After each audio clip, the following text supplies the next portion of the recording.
Pernahkah Anda berhenti sejenak dan memikirkan bagaimana rasanya menjalani setiap hari dengan pikiran yang sama seperti yang ada pada Kristus Yesus? Ini adalah pertanyaan yang dapat mengubah cara kita memandang hidup, karena Alkitab menunjukkan kepada kita bahwa Yesus, sebagai anak Allah yang kekal, memilih untuk melepaskan seluruh kemuliaannya agar menjadi manusia, hidup di tengah-tengah kita, dan mengajarkan jalan kerendahan hati, pelayanan, dan ketaatan. Dia, yang bisa menuntut penyembahan, memilih untuk merendahkan diri dan melayani. Dia, yang bisa memerintah dengan mahkota emas, menerima mahkota duri. Dia, yang memiliki segala kuasa dan otoritas, memutuskan untuk berlutut dan mencuci kaki murid-muridnya. Kenyataan ini bukan hanya sebuah kisah yang indah, tetapi panggilan langsung bagi kita, karena Paulus menulis dalam Filipi bahwa kita harus memiliki pikiran yang sama seperti yang ada pada Kristus. Pikirkan bagaimana dunia tempat kita hidup sangat menghargai status, kekuasaan, gelar, dan pencapaian. Sejak kecil kita diajarkan untuk mencari pengakuan, bersaing untuk mendapatkan ruang, berjuang agar terlihat. Tetapi ketika kita melihat Yesus, kita menyadari bahwa Dia menempuh jalan yang berlawanan. Dia menegaskan bahwa kebesaran dalam kerajaan Allah bukan terletak pada dilayani, tetapi pada melayani. Sang Pencipta alam semesta sendiri menjadi hamba untuk menunjukkan bahwa kemenangan sejati bukanlah menyanjung diri, tetapi merendahkan diri di hadapan Bapa. Ini menantang kita secara mendalam, karena menunjukkan bagaimana hati kita sering menginginkan hal yang berlawanan dengan apa yang Allah harapkan dari kita. Dan disinilah muncul undangan refleksi yang kuat. Apakah kita bersedia melepaskan pencarian pengakuan manusia untuk hidup dalam ketaatan kepada Allah? Bisakah kita menempatkan kepentingan orang lain di atas keinginan kita sendiri, seperti yang Yesus lakukan? Pertanyaan-pertanyaan ini menantang kita untuk melihat ke dalam diri dan memahami bahwa mengikuti Kristus bukan hanya mengagumi perkataannya, tetapi meneladani Dia dalam tindakan kita. Dia memanggil kita untuk hidup dengan kerendahan hati sejati, melayani dengan kasih yang tulus, dan taat meski itu menyakitkan.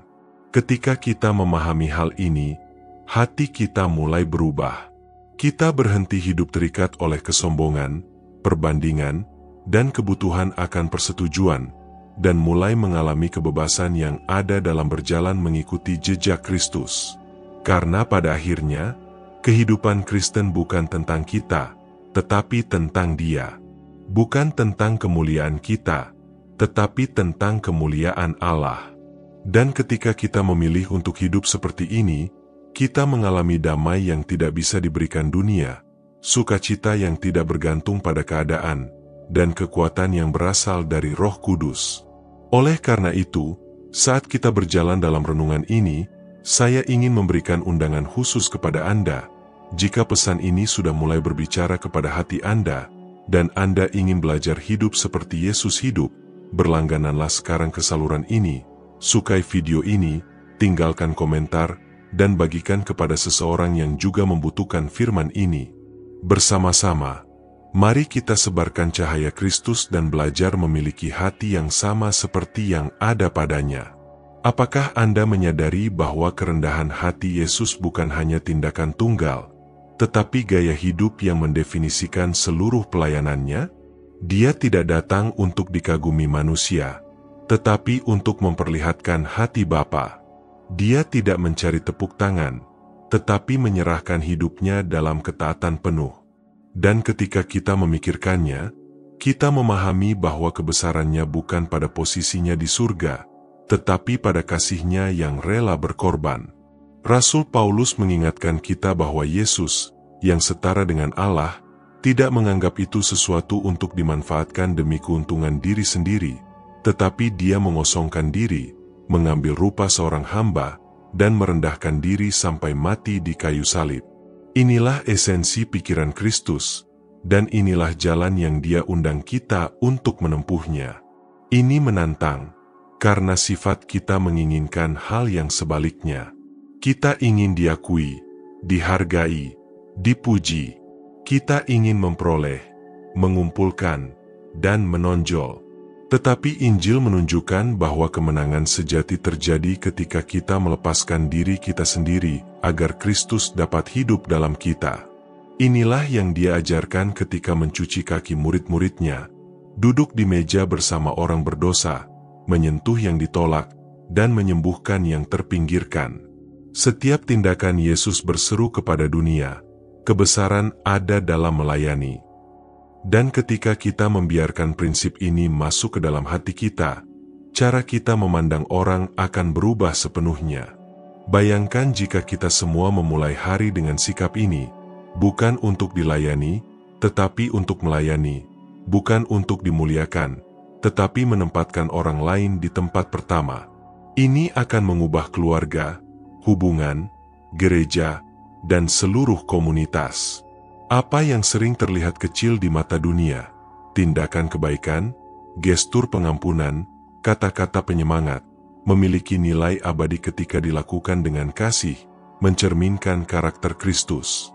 Dan keindahannya adalah kita tidak perlu gelar atau posisi untuk hidup seperti ini. Yesus menunjukkan bahwa kebesaran sejati tidak bergantung di mana kita berada, tetapi bagaimana kita melayani. Namun melayani dan hidup dalam kerendahan hati bukanlah satu-satunya panggilan yang kita terima. Kehidupan Kristus juga mengajarkan kita tentang ketaatan radikal. Dia taat kepada Bapa bahkan ketika itu berarti menghadapi penolakan, rasa sakit, dan bahkan kematian. Di Getsemani, di hadapan salib, Dia berkata, "Bukan kehendakku yang terjadi, tetapi kehendak-Mu." Mungkin ini adalah tantangan terbesar bagi kita. Taat kepada Allah ketika itu menuntut pengorbanan, ketika melukai kesombongan kita, ketika berarti melepaskan kenyamanan. Namun, justru dalam penyerahan inilah kita mengalami kuasa kehidupan rohani yang sejati. Dan inilah sebuah kebenaran yang mendalam. Pengangkatan Kristus terjadi setelah salib. Nama di atas segala nama diberikan kepadanya setelah ketaatan sampai akhir. Ini menunjukkan pola kerajaan Allah. Pertama kita merendahkan diri, kemudian kita ditinggikan. Pertama kita melayani, kemudian kita dihormati. Pertama kita menyerahkan diri, kemudian kita menerima kemenangan. Demikianlah Tuhan bekerja, dan inilah jalan yang Dia panggil kita untuk berjalan. Dan mungkin titik terdalam dari semua ini adalah memahami bahwa panggilan untuk memiliki pikiran Kristus bukan sekadar saran, tetapi transformasi nyata yang ingin dilakukan Roh Kudus dalam diri kita. Ini bukan tentang mencoba meniru Yesus dengan kekuatan kita sendiri, tetapi membiarkan kuasa Allah membentuk pikiran, pilihan, dan sikap kita. Ketika Rasul Paulus menulis, "Miliki di dalam dirimu pikiran yang ada dalam Kristus Yesus," Ia memanggil kita untuk menjalani hidup yang mencerminkan kerendahan hati, pelayanan, dan ketaatan dalam setiap detail, dari keputusan besar hingga tindakan sehari-hari yang paling sederhana. Dan inilah sebuah rahasia rohani. Ketika kita memilih hidup seperti Yesus hidup, kita tidak kehilangan apapun, kita memperoleh segalanya. Dunia mungkin berpikir bahwa merendahkan diri itu kelemahan, tetapi di hadapan Allah, kerendahan hati membuka pintu bagi kasih karunia dan berkat. Dunia mungkin berpikir bahwa melayani adalah tanda inferioritas, tetapi dalam kerajaan Allah, melayani berarti memerintah bersama Kristus. Dunia mungkin berpikir bahwa taat berarti kehilangan kebebasan, tetapi dalam Kristus, ketaatan membebaskan kita dari belenggu dosa dan membawa kita ke kehidupan yang penuh. Contoh Yesus sendiri menunjukkan bahwa setelah salib datang kebangkitan, setelah sakit datang kemenangan, dan setelah penyerahan datang pengangkatan. Ini berarti bahwa pertempuran yang kita hadapi hari ini, ketika dijalani dalam ketaatan kepada Allah, bukanlah sia-sia.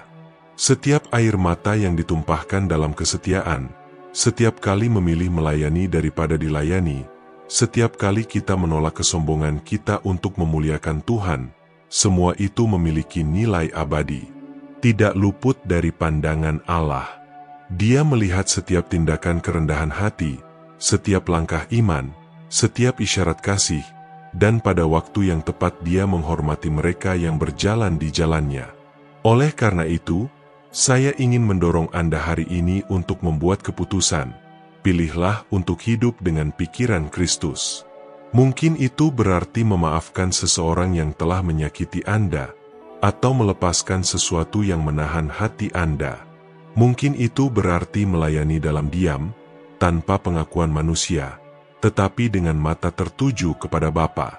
Mungkin itu berarti taat pada arahan Allah yang tampak sulit, tetapi akan membawa Anda ke tempat pertumbuhan rohani. Apapun tantangannya, ingatlah bahwa Anda tidak sendirian. Roh yang sama yang menguatkan Yesus dalam perjalanannya juga diam dalam diri Anda untuk memberdayakan Anda. Dan saat kita menutup renungan ini, saya ingin mengundang Anda untuk terus berjalan bersama kami dalam perjalanan iman ini. Jika pesan ini menyentuh hati Anda, berlanggananlah ke saluran, sukai video ini, tinggalkan komentar Anda, dan bagikan dengan seseorang yang juga perlu mendengar tentang kasih dan teladan Yesus. Semoga kita bersama-sama menjadi terang di tengah kegelapan, hidup dengan pikiran yang sama yang ada dalam Kristus, dan memantulkan kepada dunia kuasa transformasi Injil.